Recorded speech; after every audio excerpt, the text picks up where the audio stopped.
prepare some materials for our upcoming sculpture project.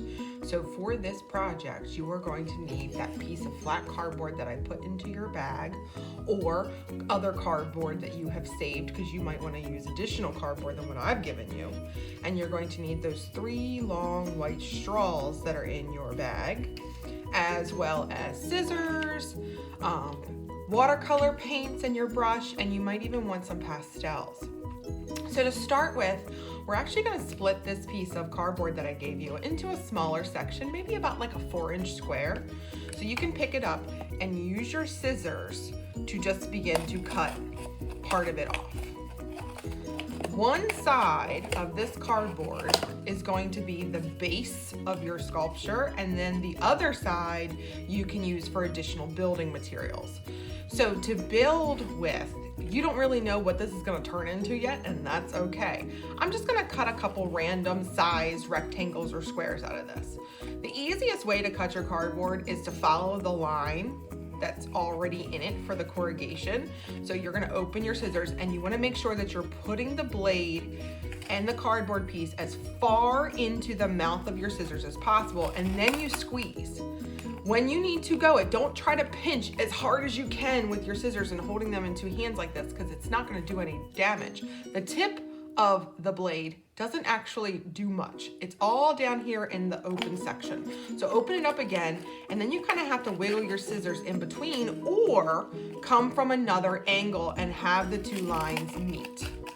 So you can see it went a little bit better that time. It's a longer piece. If you got these little scragglers, you can just cut those off. And then I might want to make a couple of smaller sections for this. So I'm going to cut this into a couple different pieces. I may use these in my building, I may not, but it's always better to have more building materials than not enough. So just do some random ones. I think I might want some that are a little bit smaller. So I'm going to do some skinny rectangles. And then I feel like that's good. Once that's done, you can start to decorate. So on top of these cardboard pieces, you may want to do a little bit of a pastel resist. You can use pastels or crayons and just draw a couple little lines. Maybe I want to do stripes on this one. Maybe I'll use a different color and just do wiggly squigglies. Maybe I want to switch and mix up a couple of different colors, because the cardboard itself is not going to hold much color to it with the paint that we have. So putting other colors using different materials might be more beneficial. So you're just going to fill these with a lot of different patterns and designs. You can put polka dots, you can put stripes, you can really do whatever. And you can do it to the front and the back, because you're going to see both sides of this. So this part can take a little bit of time.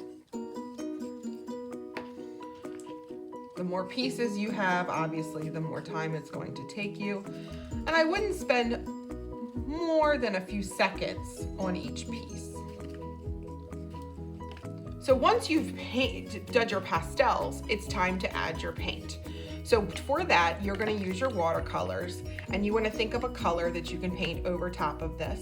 I think just for my base of my cardboard, I'm just going to use black paint and just paint the surface. You can see that the cardboard doesn't quite hold the paint as nicely as paper, but it's just to give it a little bit of color and make it a little bit more finished than we would have if we were using plain cardboard. If you have like a liquid acrylic paint at home, the paint on the cardboard would show up a lot better and a lot brighter, so you could use those as well.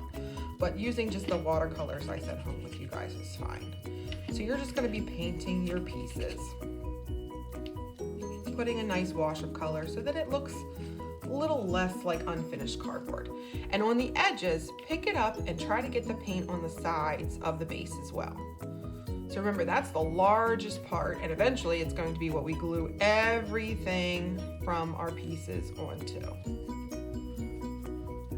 So I'm just using my watercolors to apply my paint. It's going to get on my table a little bit, which is why I have my scrap piece of paper here.